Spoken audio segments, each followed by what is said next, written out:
Hey everyone, this is Kevin from thechesswebsite.com. Today we're going to be continuing our coverage of the 2014 Chess Olympiad. We're in round 7 today.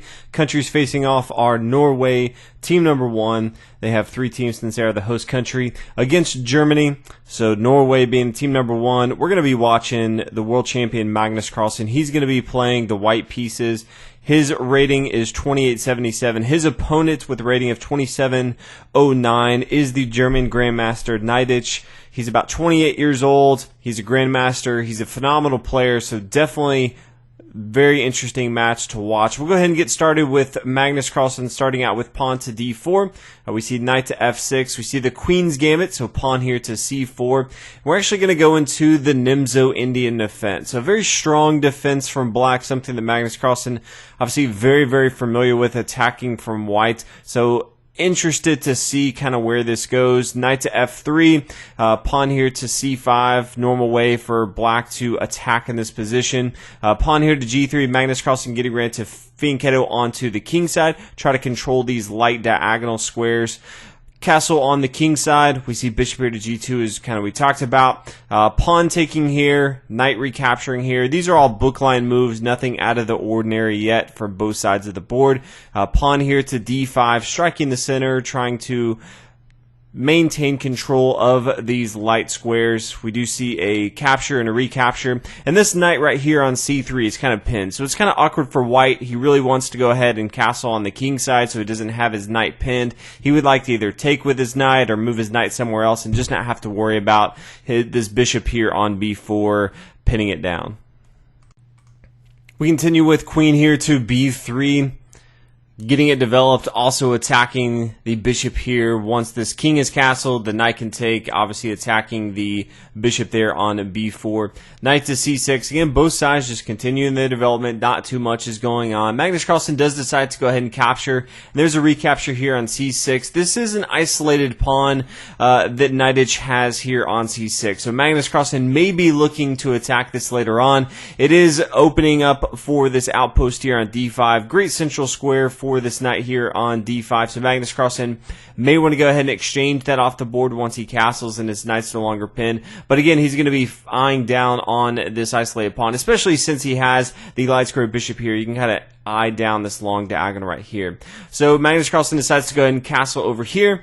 And now we see the queen come down here to a5, adding a little bit more support on this bishop here on b4. The knight to e4. Again, Magnus Carlsen just waiting for his opportunity to go ahead and move this knight right here because it was being pinned down. So if we kind of look at what both sides are looking to do, black has almost completed his development. He needs to get his light square bishop involved into the action. He needs to protect his isolated pawn here on the c file. He has a pretty good pawn structure. He needs to make sure that all of his pieces are really protecting one another. He needs to get his rook involved. He can bring his rook over here to d8, controlling this long file. Bring his rook over here if he wants here to b8, controlling the semi-open file. White, on the other hand, has a few things he needs to do. Magnus Carlsen really needs to get his pawn here on e2 activated. You want to be controlling the center of the board with your pawn, so pawn here to e4 eventually needs to come for Magnus Carlsen. He needs to continue to control these light squares with this bishop here on g2, and then get his dark square bishop out involved into the game. Then bring his rooks over. He can bring his rook over here to e1, protecting his central pawn, which is going to be very, very powerful. Or he can bring his rooks over involved if he wants to bring it to c1. This could be a strong move, attacking this entire semi-open file with the square here on c6. Or if he wants to get a little bit more aggressive and play rook here to d1 later on, trying to control this long file, that may work as well. So that's, again, we're approaching the middle game, and that's kind of what both sides are going to be looking at as they develop into the middle game. We now see the bishop come here to a6, again developing those pieces as we talked about. It is kind of blocked off from e6, and bringing it here to b7 isn't really going to do anything. So really the only logical square for Naiditsch to bring his bishop to. We see the queen come back here to c2, and then pawn here to h6, just kind of blocking off this opportunity for Magnus Carlsen to bring his knight over here to g5. Just doesn't want to deal with it. Again, there's not too many great moves for black right now, so he's kind of in the waiting game. He does play pawn here to a3, and this is better. You know, you may look at this board and say, well, you know, the queen can just take here on c6. Yes, he is kind of leaving his pawn here on e2, which is definitely going to be bad. You definitely don't want to give up this central pawn right away for Magnus Carlsen. But it's actually a lot worse if he were to try to play queen here, taking here on c6, because rook to c8 is actually devastating. White's going to lose his queen. There's no way for White to really hang on to this queen. He could try queen here to d7 so it doesn't get captured right away. But then from here, we can just see the bishop to b5, adding more pressure. Now if the queen, if we kind of look at all the different moves, he could come back here to queen to b7, but now rook to b8, and that's kind of all she wrote for the queen. So Magnus Carlsen not going to fall for that. He decides a little simpler move, and that is just the pawn here to a3. The bishop's forced to go back here to e7. Magnus Carlsen starts to be a little bit more aggressive, pushing forward with pawn here to b4. The queen to b5, still trying to be active. Not many great squares unless he wants to be pretty defensive and bring his queen back here. Magnus Carlsen, rook here to e1. He doesn't want to have his queen being the only piece protecting this pawn here on e2, so he brings his rook over to add support to that. Queen here to c4, a little bit more of an aggressive square for the queen. Queen back here to b2. Magnus Carlsen not ready to give up his queen, since again he is white. He does have the advantage so far in the game. Pawn here to c5 is an interesting move. If we kind of come back and look at what Magnus Carlsen wants to do, this square right here is a great outpost for him. So playing pawn here to c5, exactly what Magnus Carlsen is looking to do, except he gets material in this game. So he takes with his knight here on c5. His opponent now plays bishop here to f6, and I don't think he recognized the move because this looks okay. It says, okay, if the queen's going to move, I'm going to take the rook. That's going to be good for black. But what I don't think Naiditsch saw is that queen here to a2, it kind of stops all that, and all of a sudden he can't really take, because he's going to end up losing more material. So instead he plays rook over here to c8, pawn pushing forward to e4. Again, this very, very deadly move that we talked about, now controlling the center of the board with his pawn, forcing this knight to move. The knight's going to come here to c3. Magnus Carlsen decides to go ahead and exchange off the board, but then pawn here to e5, and all of a sudden, Magnus Carlsen is in complete control. He now is up a pawn in material, and his opponent is trying to figure out where things went wrong. He has a nice little outpost here on c5. So things, as we are in the middle game, are definitely looking very, very good for the world champion Magnus Carlsen. So we see the bishop come here to e7, bishop here to d2. Magnus Carlsen actually just now is completing his development, but he's been doing other stuff in this game. So knight here to e2. Really only move for white is to bring his king over here to h1. He doesn't want to have to do any sort of windmill where this knight just moves all over and the bishop has undiscovered checks there. So we see the knight come back here to d4. Rook over here to c1, again the aggressive square to control this long file right here. Bishop here to d5. Magnus Carlsen is completely okay exchanging off material. He's up in material, so if he can just get down to the end game, he's going to have the advantage and he can easily win this game. The only thing he does have to be aware of in this particular case is his opponent now has a passed pawn. So this pawn here on d5, it can eventually be a problem. If Magnus Carlsen just lets it be, it can start to push forward. Naiditsch may want to bring a rook over here to d8, or even this one to d8, kind of as reinforcements for this pawn, start to push forward. So that's kind of the game plan that Naiditsch has if he wants to have some sort of comeback in this game. We now see Magnus Carlsen play knight here to d7, opening up the c file if Naiditsch decides he wants to exchange, also attacking this knight here on f8. Naiditsch decides he does want to exchange. This is going to be completely okay with Magnus Carlsen, as we talked about. He's trying to get down to no material on board because he does have the pawn advantage. Now rook over here to d8, the knight's going to come back here to c5, but this is a great square for this knight. If Naiditsch decides he wants to go ahead and take this knight off the board, that's going to be fine. Magnus Carlsen can have a pretty active rook if he wants to around c5. He can also just take back with his pawn here on c5, and that gives him an isolated pawn, pass pawn at that, so that's going to be good as well. So a lot of different options, which is exactly what happens. So the bishop takes here. Magnus Carlsen decides to take with his rook. Again, I think it maybe poses more threats if he takes with his pawn, but taking with your rook again is going to be completely fine. He's still up in material. His opponent now plays knight here to f3, and this is a very interesting spot in the game because this is a pretty aggressive knight. It's now attacking both the bishop and the pawn here on e5, and how Magnus Carlsen defends this is going to determine how the rest of the game plays out. And Magnus Carlsen, I think, actually chooses the wrong way. He plays bishop here to c3, and the problem with that is if his opponent plays pawn here to d4, all of a sudden this stops this bishop from protecting this pawn. All of a sudden black can play some different moves, but this pawn is not protected by this bishop, and that's not what Magnus Carlsen wants. Instead, he could have played bishop here to f4, still a very active square for his bishop, but it's protecting his pawn and he doesn't have to worry about it getting blocked off and not being part of the action.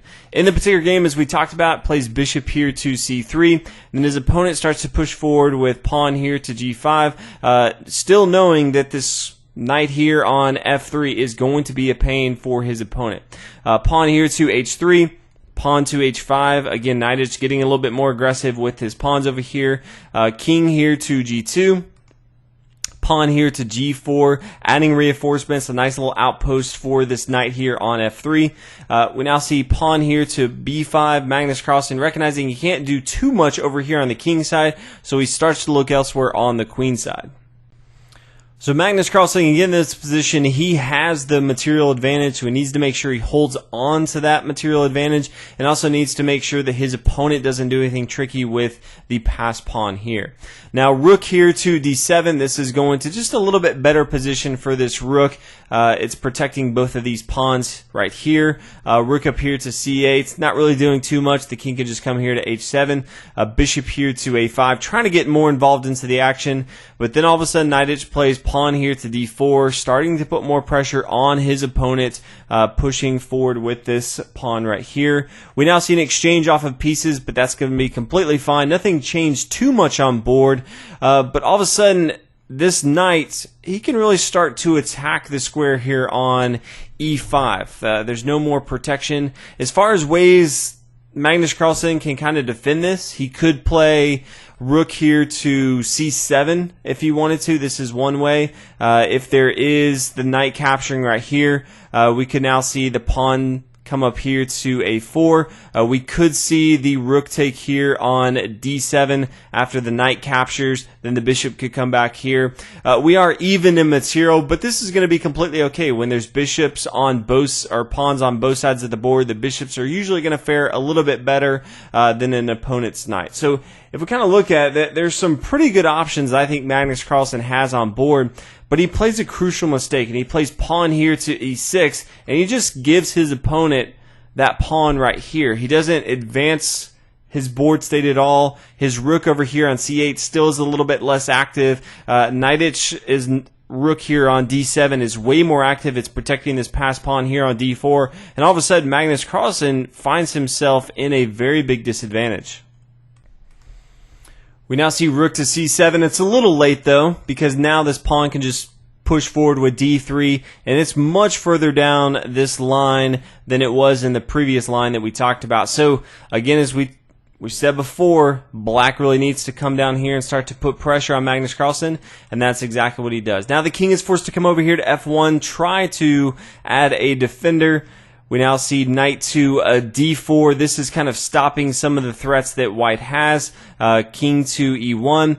And Naiditsch decides that he's going to go ahead and give up his pawn, but he's just going to capture all of his opponent's pawns. So bishop back here to b8. He's going to gobble up some material and start to push forward with a5. So this is going to be a new threat that he has. It's a little bit tougher for Magnus Carlsen to defend both sides of the board. So black decides it's going to be easier to give up his central square, which is a little easier to defend for Magnus Carlsen.